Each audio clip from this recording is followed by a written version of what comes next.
ನೋಡಿ ಸ್ನೇಹಿತರೆ, ಶಾಂತಿನಗರದ ಇಶಾಂತ್ ಕ್ಲಿನಿಕ್ ಆ ಒಂದು ಹಾಸ್ಪಿಟ್ಲ್ ಬಳಿ, ಇಶಾಂತ್ ಕ್ಲಿನಿಕ್ ವೈದ್ಯರ ಬಳಿ ಒಂದು ಹಸು ಗಾಯ ಮಾಡ್ಕೊಂಬಂದಿದೆ. ವೈದ್ಯರು ಈಗ ಅದಕ್ಕೆ ಗಾಯಕ್ಕೆ ಟ್ರೀಟ್ಮೆಂಟ್ ಕೊಡ್ತಾ ಇದ್ದಾರೆ. ನೋಡಿ, ಒಂದು ಮೂಕ್ ಪ್ರಾಣಿಗೂ ಅದ್ರ ವೇದನೆ ಡಾಕ್ಟ್ರಿಗೆ ತೋರಿಸ್ಕೊಬೇಕು ಅಂತ ಅನ್ನಿಸ್ತಾ ಇರೋದು ನಿಜವಾಗ್ಲೂ ವಿಸ್ಮಯನೇ ಸರಿ. ಡಾಕ್ಟ್ರಿಗೆ ಅದಕ್ಕೆ ಕ್ರೀಮ್ ರೆಡಿ ಮಾಡ್ಕೊತಾವ್ರೆ. ತುಮಕೂರಿನ ಶಾಂತಿನಗರ.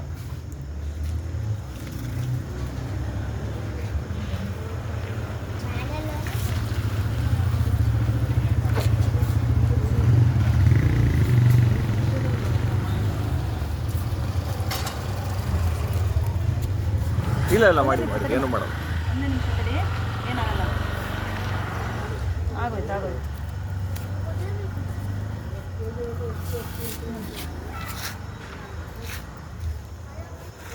ನೋಡಿ, ಕೃತಜ್ಞತೆ ಸಲ್ಲಿಸ್ತಾ ಇತ್ತು.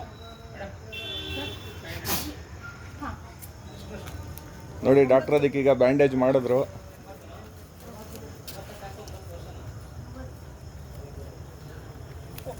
Years, sir.